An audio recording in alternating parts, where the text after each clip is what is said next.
가장 중요한 건 뭐냐면 이 대선 주자들이 주택이 부족하다는 것을 확실하게 인지를 하고 있다. 이걸 누구만 인지 못하고 있다? 이 영상을 보시는 여러분들만 인지를 못하고 있다는 겁니다. 시청자 여러분 안녕하십니까? 부동산 경제학의 황현입니다. 자, 오늘은요 한 달여 남은 대선을 앞두고요 각 여야별 대선 후보들의 정책을 한번 둘러보는 시간을 가질 거고요. 이 대선 이후에 부동산 시장은 또 어떻게 흘러갈 것인지에 대한 이야기, 그리고 여러 가지 좀 이슈화되는 내용들 있잖아요. 조기 대선과 부동산 정책들에 대한 여러 가지 이슈에 대해서 한번 짚어보는 시간을 갖도록 하겠습니다. 자, 그럼 바로 시작하도록 하겠습니다. 시작하기 전에 구독, 알람 설정, 그리고 좋아요는 여러분들 사랑입니다. 그리고 응원에 많은 댓글 부탁드리고요. 세미나에 관심 있으신 분들은 바로 위에 나가는 전화번호로 연락 주시면 세미나에 대한 참석 안내를 받으실 수 있을 것 같습니다. 그럼 바로 시작하도록 하겠습니다. 부동산 시장 전망에 대한 이야기를 오늘 한번 해볼 건데요.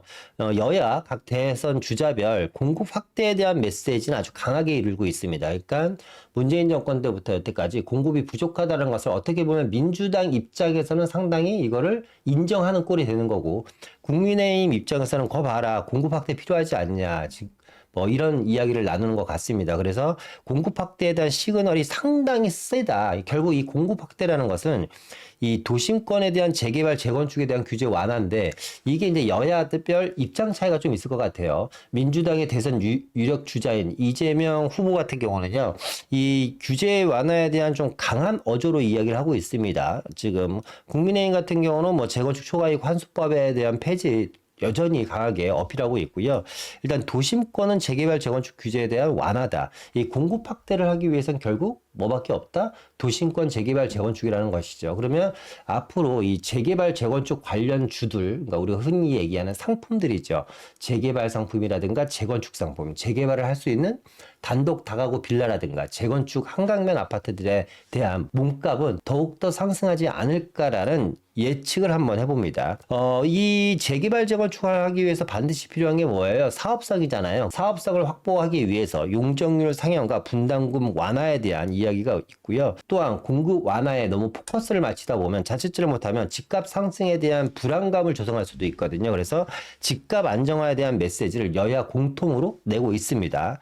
자, 좀 세부적으로 좀 보도록 하겠습니다. 이번에는.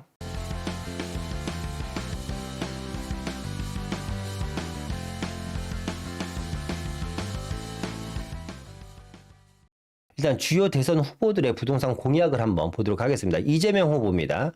앞서 이야기한 것처럼 서울 노후 도심 재개발, 재건축에 대한 진입장벽을 낮추겠다. 그리고 용적률에 대한 상향 분담금을 완화하겠다는 얘기입니다. 근데 재건축 초과이익 환수에 대한 이야기는 여전히 없고요. 일단은 결국 이 재건축 초과이익 환수가 저는 재건축에 대한 분수령이 되지 않을까라는 생각이 듭니다. 1기 신도시 노후 인프라에 대한 전면 재정비, 이거는 뭐 제가 봤을 때는 표를 의식한 것 같고요. 이 일기 신도시에 대한 노후 인프라를 전면 재정비한다는 건 뭐냐면, 예를 들어 상하수도라든가 도시가스라든가 교통망에 대한 이야기라든가 아니면 도로에 대한 이야기거든요. 근데 이런 것들을 전면 재정비한다는 것은 어떻게 보면 새로운 신도시를 하나 만드는 것보다 더 천문학적인 비용이 들어갑니다. 과연 이게 현실적으로 이루어질 것인지에 대한 것을 한번 고민해 볼 필요가 있고, 3기 신도시에 의해서 4기 신도시, 스마트 신도시를 개발하겠다라는 얘기입니다. 차라리 3기 신도시를 스마트 신도시를 하는 게 어떤가? 저는 개인적으로 그렇게 생각합니다. 또 4기 신도시를 만들고, 또 이거에 대한 지금 3기 신도시에 대한 토지 보상금조차도 부족해갖고 3기 신도시도 늦어지고 있는 와중에 4기 신도시를 또 스마트 신도시로 개발하겠다. 차라리 지금 진행하고 있는 3기 신도시를 스마트 신도시로 개발하는 게 더 낫지 않나라는 생각이 듭니다. 그래서 이 4기 신도시, 스마트 신도시는 과연 이루어질지에 대한 것도 한번 우리가 지켜봐야 될 대목이고요. 그리고 청년 신혼부부 등 무주택자에게 쾌적하고 부담 가능한 주택, 이거는 동화에나 가능한 거죠. 그런데 민주당뿐만 아니라 국민의힘에서도 청년이라든가 신혼부부 등의 쾌적하고 저렴한 주택을 많이 공급하겠다, 이런 이야기를 합니다. 그런데 글쎄, 뭐 우리가 이런 이야기를 한두 번 들은 게 아니잖아요. 제가 50대인데요. 부동산을 시작한 지는 한 20년 됐습니다. 그러니까 20년을 하면서 그동안 많은 대선과 총선을 치렀을 거 아니에요. 그중에 현실적으로 저렴한 주택을 공급을 하겠다라고 해서 성공한 케이스는 글쎄, 제가 봤을 때는 거의 없는 것 같습니다. 뭐 이명박 정권 때 공급했던 내용들 빼놓고는 뭐 거의 없는 것 같고, 그런데 그마저도 불로소득이다, 특정 수요자한테 너무 많은 혜택을 준다, 뭐 이런 이야기가 오고 갔잖아요. 결국 청년 신혼부부 무주택자에게 쾌적하고 부담 가능한 주택이라는 것은 지분형 주택 같은 게 나올 수도 있겠죠. 그러니까 지분의 반은 정부가 가져가고 반은 매수자가 가져가는 거죠. 수분양자가 가져가는 거죠. 아니면 토지는 정부가 확보하고 건물만 얘네들이 사갖고 계속해서 거주해라. 그래갖고 나중에 시세 차익은 정부와 소분양자가 비율대로 나눠갖자, 뭐 이런 정도의 이야기는 할 것 같은데, 그게 글쎄 대한민국 정서와 내 집 마련하는 실계획하시는 분들한테 과연 맞아 떨어질지에 대한 것도 의문입니다. 이번에 한동훈 국민의힘 대표 보겠습니다.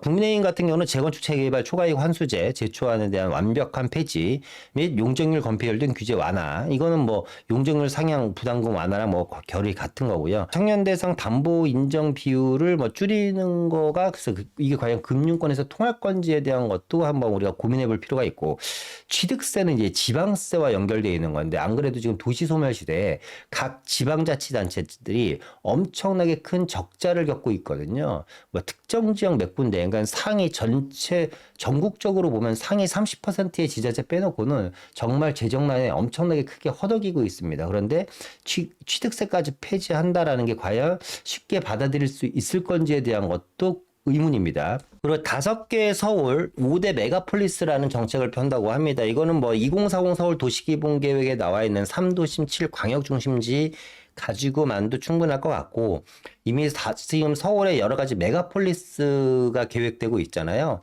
삼성동 GBC라든가 서울역 역세권 개발이라든가 여의도 통합 개발이라든가 용산 국제업무지구라든가 창동이라든가 광운대 역세권 개발이라든가 그리고 청량리 개발, 이런 굵직굵직한 개발 계획들이 있는데, 여기에 더해서 5개의 메가폴리스를 더 하겠다는 이야기인지, 기존에 있는 메가폴리스를 더욱더 키우겠다는 이야기인지는 한번 들어봐야 될 것 같고요. 김문수 국민의힘 후보 같은 경우는 청년 부동산 3대 공약입니다.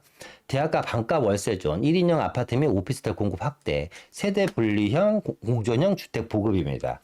역시 마찬가지죠. 대학가 반값 월세, 글쎄 이거는 나머지 반을 뭐 허그나 SH라든가 LH 정부가 된다라는 건지, 아니면 반값만 받을 수 있는 주택을 많이 공급하겠다라는 건지, 뭐 결국에는 이 재정의 문제거든요. 자, 1인용 아파트 및 오피스텔 공급 확대, 요것은 사실상 크게 주택시장 안정화에 크게 기여할 것 같지는 않습니다. 일단은 이 선거 때마다 나오는 이 공급론에 대한 이야기를 한번 해볼까 합니다.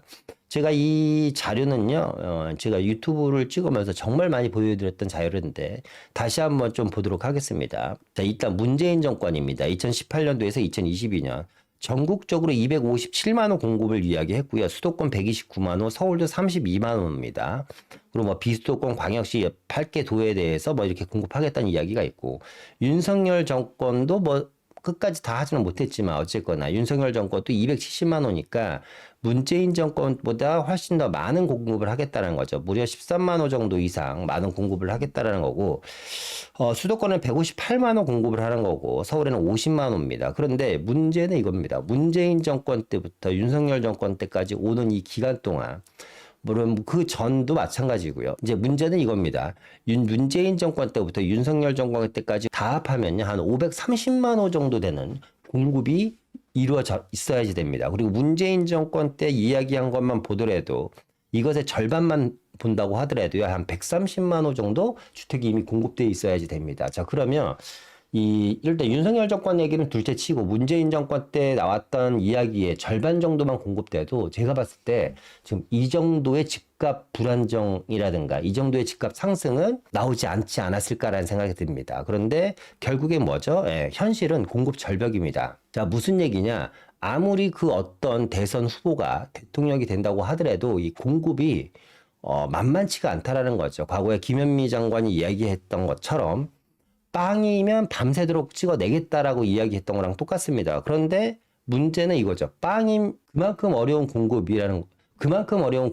왜 그동안 문재인 정권에서는 이 공급에 대한 여러 가지 브레이크와 규제를 걸으면서 막았을까 하는 게 좀 저는 개인적으로 좀 아쉽고 의심스러운 부분이다. 특정 제가 정치 색을 가지고 이야기하는 건 아니고요. 저도 주택을 보유하고 있습니다. 그리고 뭐 제가 갖고 있는 주택이 꽤 고가의 주택이기도 하고 그리고 저희 자녀들에 대한 또 문제를 생각하지 않을 수 없잖아요. 그러니까 주택 가격이 뭐 많이 오르면 뭐합니까? 그죠?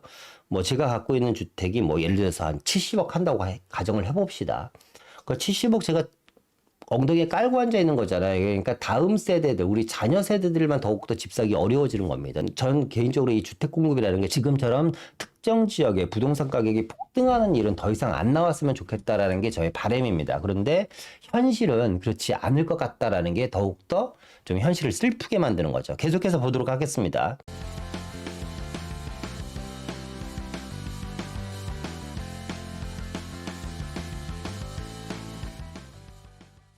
자, 이번에 세종시 한번 이야기 한번 해보도록 하겠습니다. 또 집값만 부추길라 재탕, 삼탕, 세종 천도론입니다. 일단 여자 대선 후보들이 앞다투어 행정수도 이전을 공약하고 있습니다. 그동안 반세기 동안 이어진 이 공연불이 다시 한번 또 시장에 이슈를 끌어오고 있습니다. 집값들이 들썩들썩거리고 있죠. 세종시 같은 경우는. 그리고 부동산 시장 침체에 대한 심각성 그리고 선심성 정책을 지향해야 된다는 이야기도 많이 나오고 있고요. 일단 가장 먼저 1971년 제7대 대통령 선거의 공약으로 처음 언급이 됐습니다. 앞서 이야기한 것처럼 반세기 동안 단골 공약이었고 빅 이벤트였습니다. 그리고 이 공약으로 많은 대선 후보들이 쏠쏠한 재미를 본 것도 사실입니다. 그렇죠. 그런데 2024년이죠. 2023년 헌재가 헌법 개정 없이 수도를 이전하는 것은 위헌 판결이라는 이야기가 나오면서 이 행정수도 이전이라든가 아니면 세종 천도론 같은 내용들이 결국 정치적 발언의 지나지 않는다라는 이야기도 많이 나왔습니다. 2020년만 보더라도요, 총선 과정에서 세종 천도론으로 엄청난 집값 상승이 이루어졌거든요. 1년간 무려 44.93%니까 거의 45% 정도 상승을 한 거고, 전국 최고의 상승률을 일궈냈습니다. 엄청나는 거죠. 자, 이번에는요, 대통령 집무실, 국회의사당 같은 걸 옮기겠다는 건데, 저는 개인적으로 제발 좀 옮겼으면 좋겠다는 얘기입니다. 저는 개인적으로 대통령 집무실이 서울에 있건 없건 간에 집값에 대한 영향은 전혀 1도 없을 것 같고요. 국회의사당이 여의도에서 빠진다면 여의도의 집값은 더 미친 듯이 상승하지 않을까. 그 비싼 금싸라기 땅에다가 만약에 정부가 그걸 민간 사업자한테 판다면 거기에다가 어마어마한 시설물이 들어갈 거 아니에요. 뭐 예를 들어서 공원으로 바꿀 수도 있겠죠. 국회의사당을 공원으로 만들던 혹은 그 자리에 새로운 구조물이라든가 랜드마크 건물을 짓든 간에 여의도의 가치는 국회의사당이 있을 때보다 없을 때가 훨씬 더 높을 겁니다. 그리고 현재 청와대가 있는 평창동이라든가 구기동 지역들도 마찬가지죠. 삼청동 지역들도 마찬가지고 그리고 뭐 용산 지역들도 마찬가지입니다. 이런 지역들에서 대통령 집무실이 빠진다고 하면 첫 번째 가장 큰 게 일단 대통령 집무실에 들어가면 고도 제한이라든가 여러 가지 규제에 잡힙니다. 그러니까 집값이라든가 땅값 상승이라든가 이런 거에 제한이 걸리죠. 그러니까 세종시도 마찬가지일 겁니다. 만약에 대통령 집무실이 간다고 하면 그 지역 일대는 고도 제한이라든가 각종 건축 제한들이 들어갈 겁니다. 그리고 또 하나 이제 대통령 집무실이 옮겼을 때 경호 문제도 엄청나게 심각하게 발생할 수도 있겠죠. 이게 순탄치 않다. 그리고 더 중요한 건 뭐냐면 예를 들어 정부 모든 기관, 국회랑 대통령 집무실 포함해서 싹 다 이전을 한다고 하더라도 사실상 집값 상승의 세종시는 한계가 있습니다.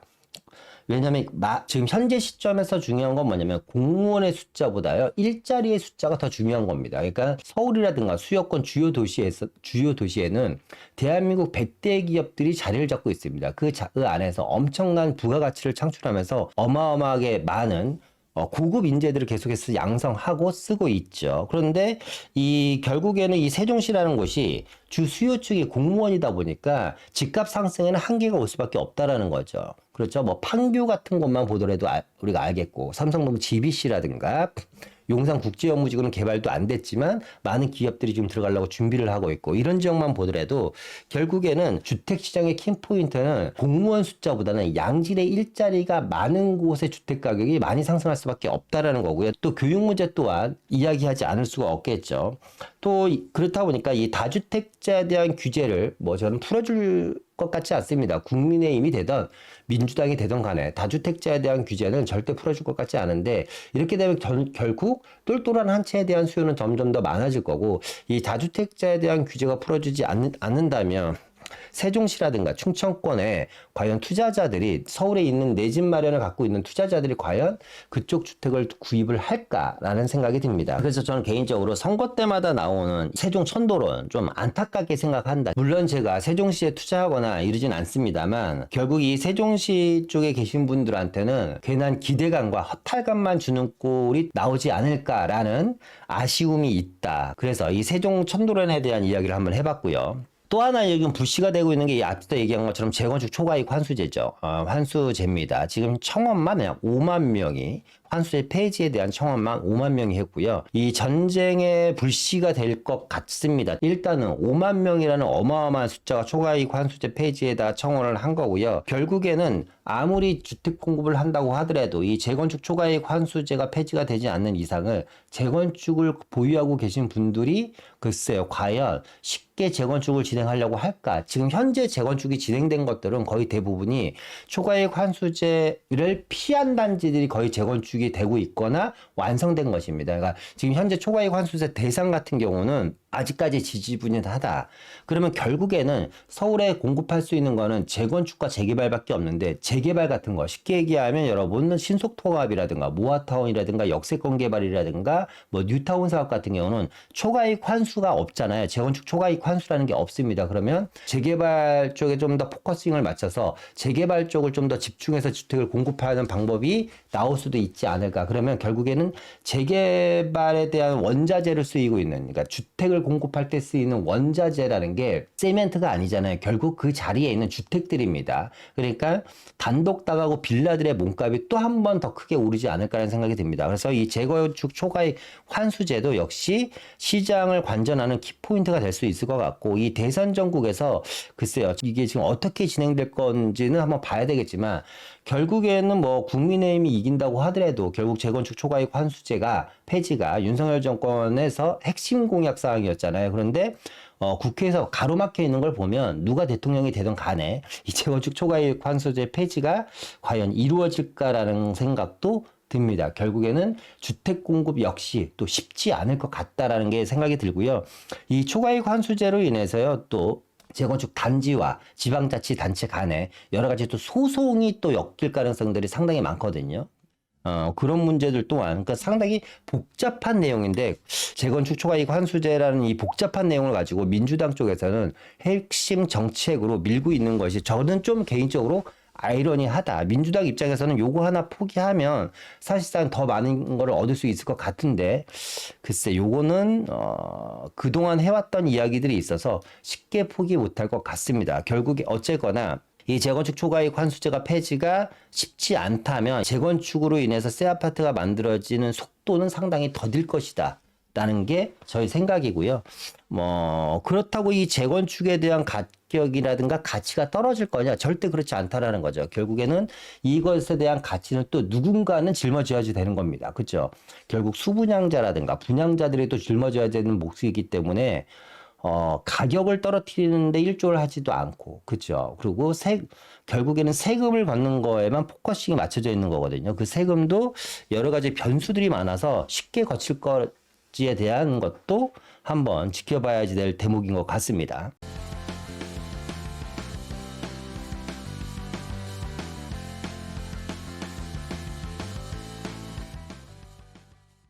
또 이번에 이 감사원 문제도 엄청나게 심각하죠. 문재인 정부에서 주택만 102차례 통계 왜곡 지시. 이거는 좀 저희 개인적으로 충격적입니다.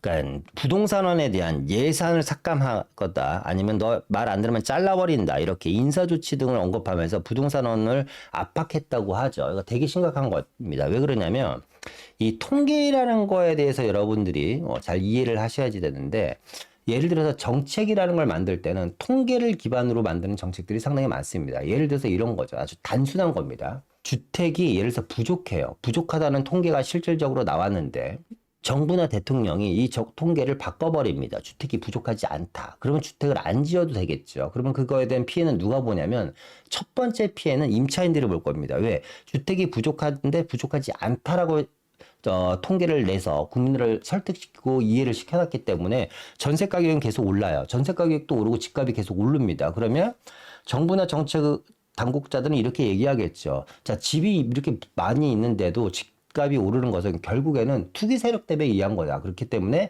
투기 세력을 다 두들겨 잡아야지 된다. 투기 세력을 두들겨 잡으면 이 집값이 떨어질 거다. 집은 절대 부족하지 않다라는 거 계속해서 통계를 들먹이면서 이야기를 할 겁니다. 그러면 사람들은 어느 순간 그게 빠져들 거고 세뇌가 되겠죠. 그러면 많은 사람들이 또 이렇게 생각할 겁니다. 그렇지, 집이 부족하지 않다는데 정부에서는 많은 데이터에 의해서 절대 주택은 부족하지 않다라는데 전세 가격이 오르는 것도 이상하고 월세가 오르는 것도 이상해. 그런데 집값은 더 많이 오르네. 야, 이거 정말 이상한데. 이거는 다른 데서 해답을 찾을 수밖에 없는 거죠. 다주택자들에 대한 옥죄기, 죽이기를 하면 집값이 떨어질 것이다. 뭐 예를 들어서 이런 식으로 통계가 왜곡됐을 때 엄청나게 많은 시장에 파괴력이 생깁니다. 그러니까 이 102차례 통계 왜곡을 지시했다라는 것은 진짜 이거는 저는 개인적으로 이건 반드시 한 번은 정말 크게 짚고 넘어가야 되지 않을까라는 생각이 듭니다. 왜 그러냐면 어떤 누가 민주당이 됐던 국민의힘이 됐던 또 대통령이 돼서 같은 장난을 또 한 번 친다면 이거는 사실상 국민을 기만하는 거고 속이는 거잖아요. 예를 들어서 이런 거죠. 문재인 정권을 믿고 투표를 해준 사람들한테 102번이나 사기를 치고 거짓말을 치고 속이는 겁니다. 그죠? 그거를 5년 동안 했었던 겁니다. 이런 거를 또 어떤 당이든 어떤 대통령이든 간에 똑같은 일을 또 한 번 이걸 한다면 정말 온 국민이 정권의 심판을 해야 되지 않을까. 저는 개인적으로 뭐 당론을 떠나서 말씀을 드리는 겁니다. 사실상 이거는 너무 개인적으로 제가 쇼킹하고, 물론 이제 이 문재인 정권 때 통계가 왜곡되고 있다는 여러 가지 보도라든가 뉴스가 나왔습니다만 이게 실질적으로 이렇게 행해진 것이 여러 가지 뭐 카톡 내용이라든가 이런 걸 통해서 다 지금 알려졌잖아요. 사실상 엄청나게 좀 심각한 내용이 있긴 합니다. 그래서 요 얘기는 요까지만 일단 하고, 이제 5월 달부터는요 좀 심각한 상황이 올 것 같습니다. 일단은 지금 0%대 성장이잖아요. 우리나라가 역성장을 경고를 하고 있습니다. 한국은행이 5월 달에 성장률이 하향되면서 금리 인하는 이제 불가피하게 됐습니다. 일단 정치 불안이 길어지고 미국에 대한 관세 강도도 높아서요. 올해 성장률은 1% 안팎에 그칠 수도 있고, 성장이 부진하면 올해 최대 몇 해 3회 이상 인하 가능성도 있다는 겁니다. 금리를 인하할 수도 있다. 그리고 이번에 민주당이 지역화폐 1조 증액을 추경을 했습니다. 이것도 행안위에서 단독으로 처리를 했고, 한국 경쟁 성장판 다칠라 그래서 12조 추경 증액론의 2차 편성 목소리까지 계속해서 민주당에서 이야기가 나오고 있다. 자, 무슨 얘기냐? 자, 정리를 해보면 이런 겁니다. 대한민국 경제가 상당히 안 좋습니다. 0% 혹은 1% 저성장입니다. 그러면 이 성장을 완화시키기 위해서 결국 뭘 해야지 되냐? 또 시중에 돈을 풀어야 됩니다. 그쵸?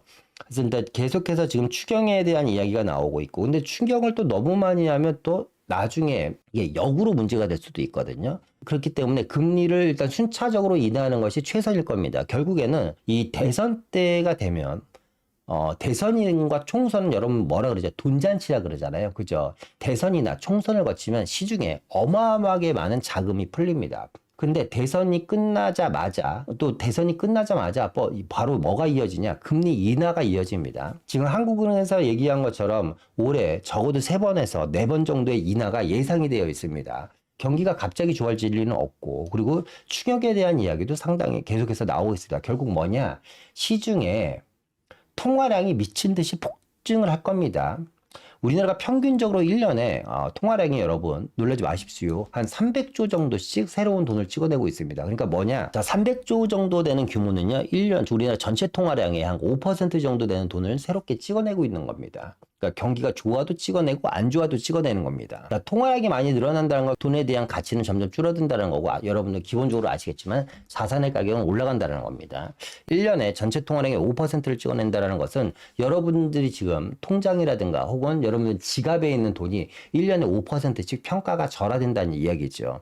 결국 인플레이션과 통화량 증가에 의한 자산가치 상승은 또 하반기에 불보듯 더 뻔할 수밖에 없다는 얘기입니다. 그리고 금리가 인하됐을 때 많은 사람들이 자, 금리가 인하되면 또 새로운 투자처를 찾겠죠. 그렇죠. 지금 주식시장도 마찬가지로 관세 때문에 진짜 엄청나게 어렵잖아요. 물론 이게 쉽게 풀릴 것 같지는 않습니다만 그러면 새로운 투자처를 찾아서 또 실물 자산 쪽으로 많은 돈이 이동할 가능성이 상당히 높다라는 겁니다. 신문 기사를 보다가요. 재밌는 신문 제목이 있어서 2025년 4월 28일 날 대선 주자들이요.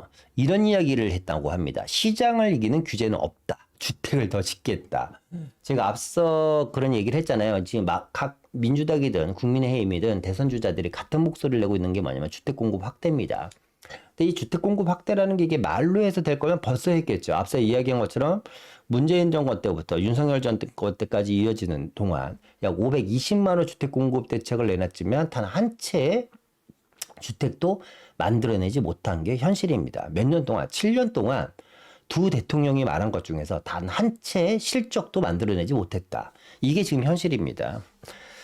많은 사람들이 예전에 이런 얘기를 했었죠. 10년 전부터. 시장을 이기는 정책은 없다라는 게 정설입니다. 그리고 많은 정치학자들, 경제학자들이 앞다투어서 시장을 이기는 정책은 없다라고 계속해서 이야기하고 있습니다. 지금 서울시장이 진행하고 있는 토지거래 허가구역도 마찬가지입니다. 결국에 이 토지거래 허가구역이라는 게 대로 주고 말로 받을 수가 있거든요. 얼마 전에 이 토지거래 허가구역을 잠깐 풀었을 때 사상 최고치의 단기적인 주택가격 상승률을 봤잖아요. 그 말은 무슨 뜻이냐면 지금 많은 국민들이 기회만 엿보고 현금을 확보하고 있다라는 겁니다. 시장을 이기는 정책이 없다라는 것을 인지 알았는지 많은 대선 주자들이 그리고 정말 이 시장을 이기는 정책이 없다는 것을 뼛속까지 인지하고 정말 정책을 펼쳐 나갈 건지를 우리가 한번 지켜봐야지 될 내용이고요. 가장 중요한 건 뭐냐면 이 대선 주자들이 주택이 부족하다는 것을 확실하게 인지를 하고 있다. 이걸 누구만 인지 못하고 있다? 이 영상을 보시는 여러분들만 인지를 못하고 있다는 겁니다.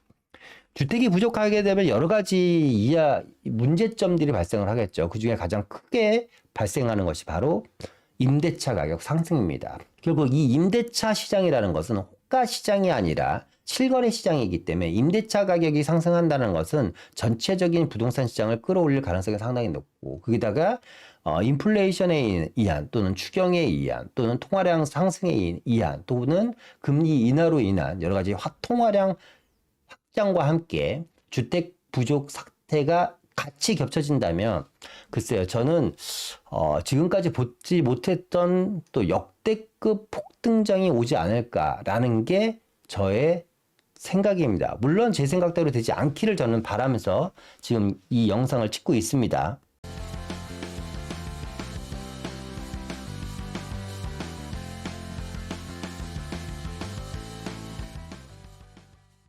그래서 저는 이렇게 봅니다. 다시 한번 말씀드리지만 시장을 이기는 정책은 없다. 이건 대선 주자들이 하는 얘기가 아니라 그냥 누구나 알고 있는 이야기잖아요. 그죠?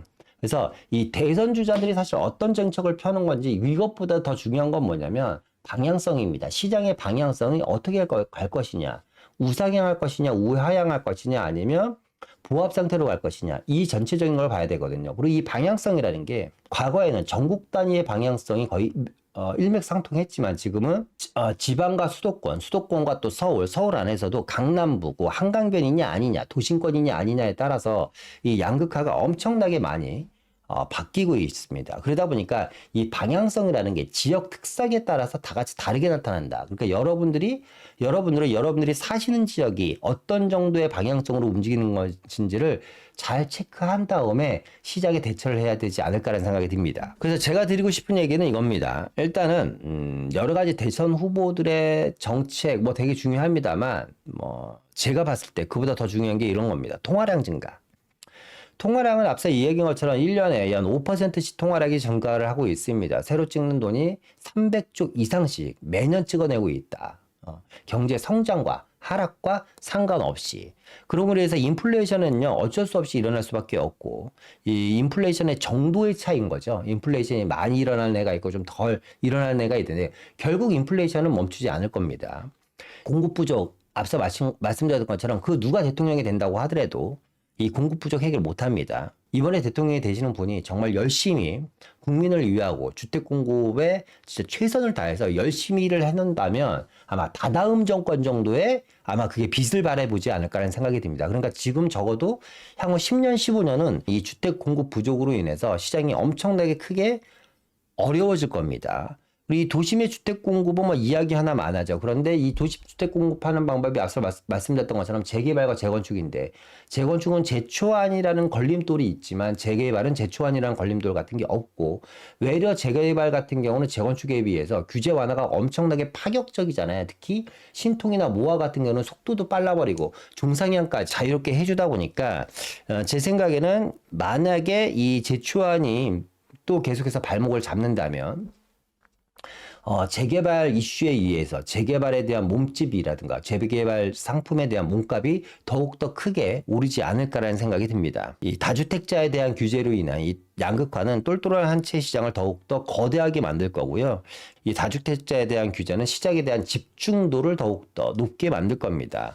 그리고 마지막으로 말씀드리고 싶은 게 뭐냐면 결국 이 주택 공급 부족이라는 게 임대차 시장 붕괴와 또 맞물려 있거든요. 지금 전세 물량은요, 과거에 한 50% 정도밖에 안 됩니다. 일단 집이 없다 보니까 전세 물량 자체가 없고, 지금 남아있는 전세 물량도 월세화로 많이 진행되고 있고, 뉴스 보시면 아시겠지만 대한민국이 이제 철저하게 월세화 시장으로 지금 돌아가고 있습니다.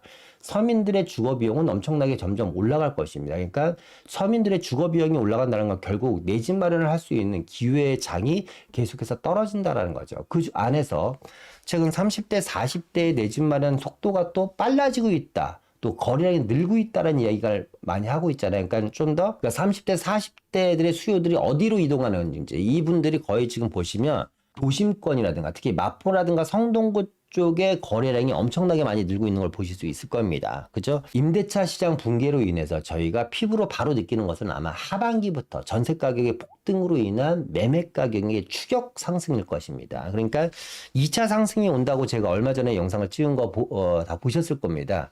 못 보신 분들은 그 영상 다시 한번 꼭 보시길 바라고요. 정리를 해보면 이런 겁니다. 뭐 선거 한 달은 남았지만 저는 누가 대통령이 된다고 하더라도 시장이 크게 바뀔 것 같지는 않다. 단기간에 지금 같은 기조로 계속해서 흘러갈 것 같고 결국에는 정책적으로 이 공급에 대한 것을 얼마나 빠르게 해결할 수 있느냐인데 그게 만만치는 않다는 겁니다. 누가 대통령이 되든. 그래서 시장을 이기는 정책은 없다. 여러분들 다시 한번 좀 명심을 하셨으면 좋겠고 시장에 대한 방향성을 보시고 여러분들이 움직이셨으면 좋겠다. 라고 말씀드리면서 이만 마치도록 하겠습니다. 다시 한번 말씀드리지만 저희가 세미나를 진행합니다. 이 대선과 대선 이후의 부동산 시장에 대한 이야기를 조금 더 자세하게 이번 세미나 때는 더 풀어드릴 거고요. 또 저희가 준비해 놓은 데이터들이 있거든요. 그것도 이번 세미나에 오시면 저희가 좀 안내를 해드릴까 합니다. 시장에 대한 여러 가지 궁금점이 있으신 분은 세미나에 참석하시면 될 것 같고 오늘 내용이 좋으셨다면 좋아요와 구독, 알람 설정 부탁드리고요. 저는 다음에 더 좋은 영상으로 찾아뵙도록 하겠습니다. 감사합니다.